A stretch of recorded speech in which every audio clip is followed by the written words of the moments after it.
Verse 15. And the cherubims were lifted up, that is, the living what? Creature that I saw by the river of Chebar. And when the cherubims went, the wheels went by them, okay? And when the cherubims lifted up their what? Aha! What species of angel possesses wings? Cherubim. Okay?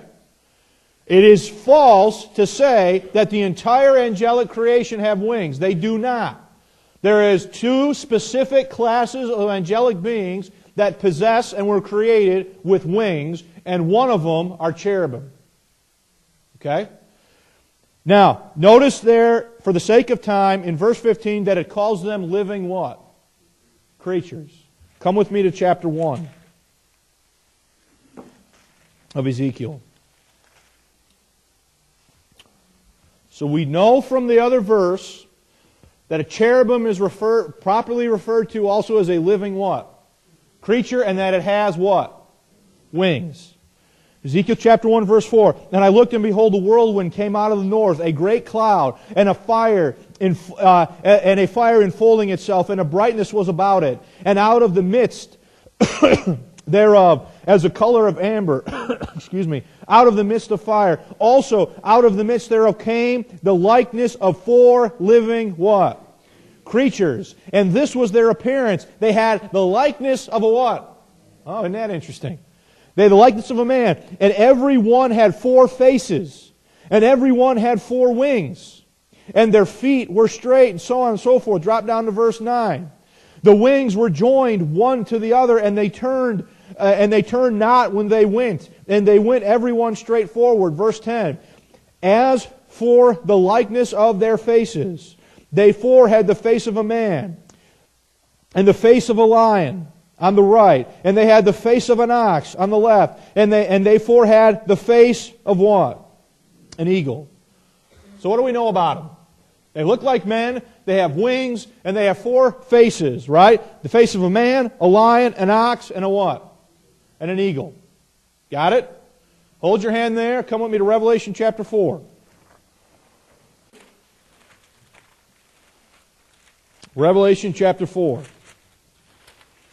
I'm going to finish my point here on cherubim and we'll stop. I still have classifications of angels after cherubim. I still had seraphim, the Michael the archangel, chief princes, Gabriel, the elect angels, and the angel of the Lord. Okay, so there's all angels all over the place, okay? All over. All different kinds, doing all different things. Revelation chapter 4, look at verse 6. Now, this passage takes you into the very throne room of who? It's not a trick question. God, right? It's not my throne room, okay?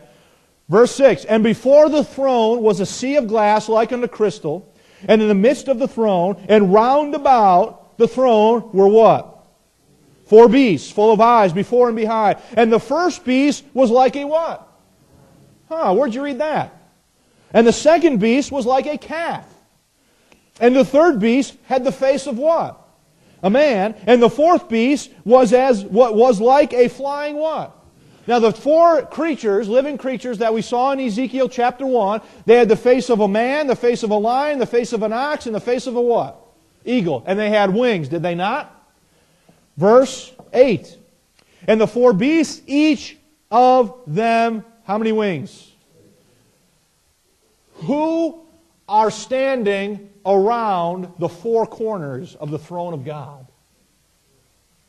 Cherubim. For the sake of illustration, if this is the throne of God, this podium, there would be a cherubim here, there'd be a cherubim here, there'd be a cherubim here, and a cherubim where? There. And they stand in the presence of God.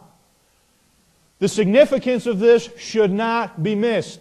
What is on the Ark of the Covenant, whose wings overspread the top of the Ark of the Covenant, where once a year on the Day of Atonement, the high priest would go into the Holy of Holies and sprinkle the blood on the Day of Atonement on the top of the mercy seat between the cherubim.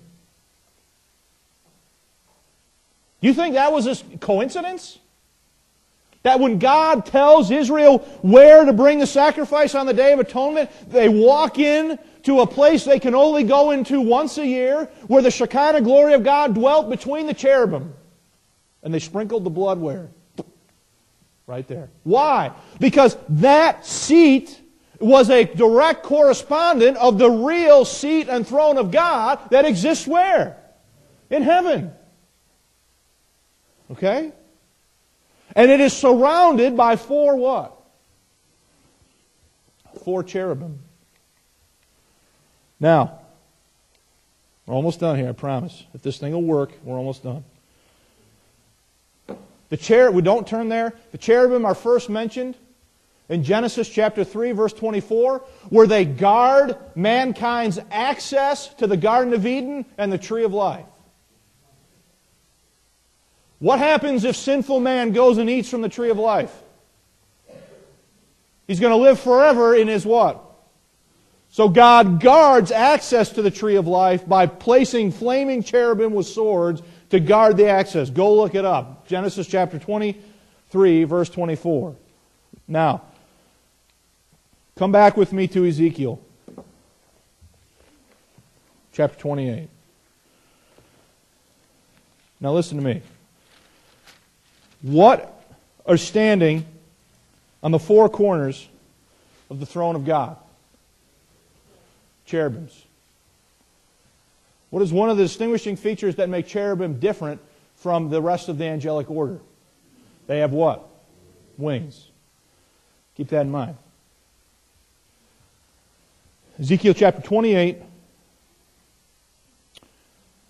verse 12.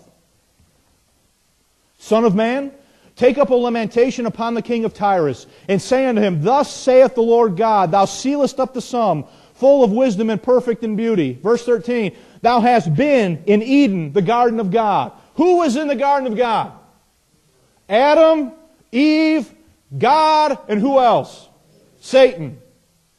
So when he's talking to the king of Tyre here, he's not speaking directly to the human king of Tyre. He's speaking to the spiritual force and being that is behind his activity. Because he's the only other one that was in the garden of what? Verse 12, Son of man, take up a lamentation upon the king of Tyrus, and say unto him, Thus saith the Lord God, Thou sealest up the sum, full of wisdom and perfect in beauty. Thou hast been in Eden, the garden of God, and every precious stone was for thy covering, the sardius, the topaz, the diamond, the beryl, the onyx, the jasper, the sapphire, the emerald, the carbuncle, and gold, and the workmanship of thy tabrets and of thy pipes was prepared in thee. Notice, in the day thou was what? Created. What did we already learn about the angels? They were created. Look at the next verse. Thou art the anointed what? Cherub. That what? Who has wings? Who was lifted up because of his pride and cast out of that heaven? Lucifer. And that passage right there tells you that he was the anointed cherub that what? So there was one on each, in the original situation, there was one on each corner, and there was one that what? Covered the throne. And from that exalted position, he was lifted up from his pride, and God had to do what? Why is it that every single picture of an angel that you ever seen had wings? Because it is part of a deceptive plan of the adversary to mask his identity. Underneath the blood. You've been watching Just Grace It, a production of Grace Life Bible Church. Salvation is free. Put your faith in the shed blood of Christ as the only payment for your sins. If you are interested in joining a community of believers who rejoice in who God has made them in Jesus Christ, call or write to us or visit us online at justgraceit.com.